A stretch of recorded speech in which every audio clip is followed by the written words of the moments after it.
만약 여러분이 오늘부터 게임을 만든다고 한다면 제일 먼저 뭘 하시겠습니까? 코딩? 캐릭터 디자인? 아니면 작곡? 하지만 정답은 따로 있습니다. 게임은 아이디어에서 시작해서 출시까지 꼭 거쳐야 하는 과정이 있거든요. 게임을 출시하기까지의 과정은 총 6단계로 나눌 수 있는데요. 오늘은 이 6단계를 차분하게 하나씩 짚어보겠습니다. 첫 번째 단계는 바로 아이디어 구상입니다. 게임 아이디어라고 하면 거창하게 생각할 필요가 없습니다. 사람들이 뭘 하면 재밌을까?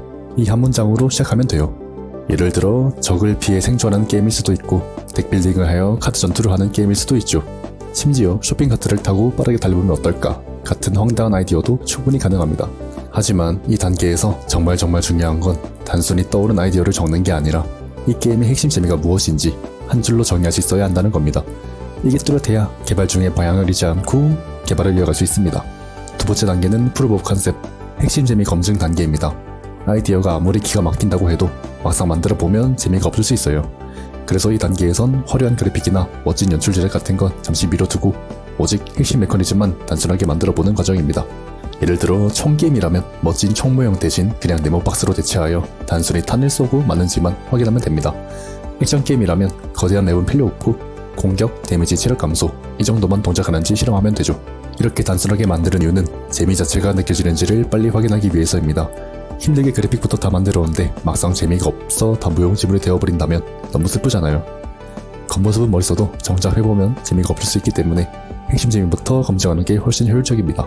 따라서 POC 단계에서 재미가 검증이 되지 않는다면 과감히 버리고 다시 아이디어 구상으로 돌아가면 됩니다.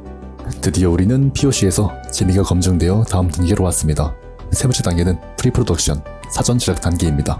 프리프로덕션에서는 본격적으로 게임을 어떻게 만들지 설계하는 과정이 필요한데요. 이 단계에선 크게 세 가지를 준비해야 합니다. 첫째, 게임의 규칙, 시스템, 컨트롤부터 각 화면의 UI까지 정리해두는 설계도인 게임 디자인 문서. 둘째, 픽셀 아트로 갈지, 3D로 갈지 같은 아트 스타일 확정. 셋째, 멀티플레이가 가능할지, 성능이 버틸 수 있을지 같은 리스크 점검입니다. 프리프로덕션은 실제로 게임을 만드는 단계라기보다는 게임을 어떻게 만들지 계획하는 단계라고 생각하시면 됩니다. 마치 건물을 지을 때 설계도가 없다면 무너질 가능성이 높은 것처럼 이 단계의 계획이 탄탄해야 나중에 흔들리지 않고 완성까지 갈 수 있습니다. 여기까지 오셨다면 이미 게임 개발에 관심 있으신 분이시겠죠? 구독과 좋아요와 함께 같이 다음 단계로 달려가 봅시다. 네 번째 단계는 프로덕션, 본 제작 단계입니다. 이제 드디어 게임을 본격적으로 만들어가는 과정인데요. 앞에서 준비한 설계도를 기반으로 맵을 만들고 캐릭터를 제작하고 UI와 사운드를 붙이는 등 게임에 살을 붙여가는 단계라고 할 수 있습니다.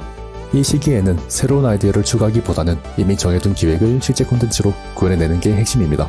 맵, 퀘스트, 적, 아이템 같은 플레이어가 실제로 만나는 요소들이 이때 대부분 제작이 되죠. 그리고 이 단계부터는 QA도 병행이 됩니다. 버그를 잡고 밸런스를 맞추고 실제 플레이 흐름을 검증하는 과정이 같이 진행이 되죠. 내가 직접 해보면 버그도 없고 밸런스도 괜찮은데 굳이 테스트가 필요할까? 네, 이렇게 생각할 수 있습니다. 하지만 사실은 정반대예요. 내가 만든 게임은 내가 너무 잘 알기 때문에 오히려 버그나 불편함을 잘 못 느끼는 겁니다.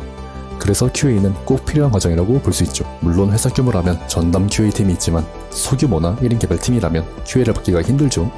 이럴 땐 친구나 지인들에게 부탁해서 직접 플레이를 맡겨보는 것도 아주 큰 도움이 됩니다. 하지만 친구가 없을 수도 있겠죠. 그럴 땐 QA 외주를 맡기는 방법도 있습니다. 한마디로 프로덕션은 실제 플레이 가능한 게임을 만드는 단계인 것이죠. 다섯 번째 단계는 폴리싱입니다. 이 시점에서 게임은 이미 겉보기엔 완성된 상태일 수 있습니다. 하지만 진짜 완성된 게임과 미완성 게임을 가르는 건 바로 이 폴리싱 과정인데요.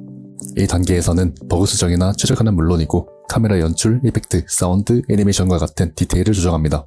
예를 들어 적을 처치했을 때 멋진 이펙트와 사운드가 원하는 타이밍에 나타나게 한다거나 버튼 하나를 눌러도 손맛이 느껴지게끔 하는 것, 이런 게 다 폴리싱 과정에서 하는 것들이죠. 겉으로 보기엔 사소하지만 플레이어 경험에는 엄청난 차이를 만들어줍니다. 오, 이 게임 완성도가 되게 높은데 라는 인상을 주는 건 대부분 이 폴리싱 단계에서 만들어지는 것이죠. 네, 물론 끝없는 욕심 때문에 폴리싱에서 개발이 끝없이 늘어지는 경우도 있습니다. 그래서 어디까지 다듬을지 적절히 선을 긋는 것이 중요하죠. 드디어 마지막 출시 단계, 바로 퍼블리싱 단계입니다. 우리가 만든 게임을 세상에 공개하는 순간이죠. 스팀이나 콘솔, 모바일 스토어에 게임을 등록하고 트레일러와 마케팅 자료를 준비하여 플레이어들에게 알리는 과정입니다. 당연히 출시는 게임을 올리는 것으로 끝나지 않습니다. 플레이어 피드백을 받고 버그 수정 및 업데이트를 이어가는 것까지 포함이 되죠. 한마디로 퍼블리싱은 게임 개발의 끝이자 플레이어와 만나는 새로운 시작이라고 할 수 있습니다. 그리고 여기서부터는 마케팅팀이 따로 있는 것이 아닌 소규모 팀이라면 게임 개발자뿐만 아니라 게임 마케터, 심지어는 야구사원 같은 마인드도 장착할 필요가 있답니다. 하지만 결국 이 순간을 위해 앞선 단계들을 모두 거쳐온 거니까 출시는 게임 개발자가 가장 보람을 느끼는 순간이기도 합니다. 이렇게 해서 아이디어 구상부터 출시까지 이어지는 6단계의 여정을 살펴봤습니다. 게임 개발은 생각보다 아주 길고 험난하지만 나의 아이디어로 만들어진 게임이 세상에 공개되는 순간만큼은 정말 보람차죠. 지금 게임을 만들고 계신 분이 이 영상을 시청하셨다면 끝까지 완주하시길 응원하겠습니다. 그리고 아직 아이디어만 가지고 만들어볼까 망설이고 계신 분이라면 오늘이 바로 첫걸음을 내디딜 순간일지도 모릅니다. 오늘 내용이 도움이 되셨다면 구독과 좋아요 부탁드리면서 저는 다음 영상에서 찾아뵙겠습니다. 시청해주셔서 감사합니다.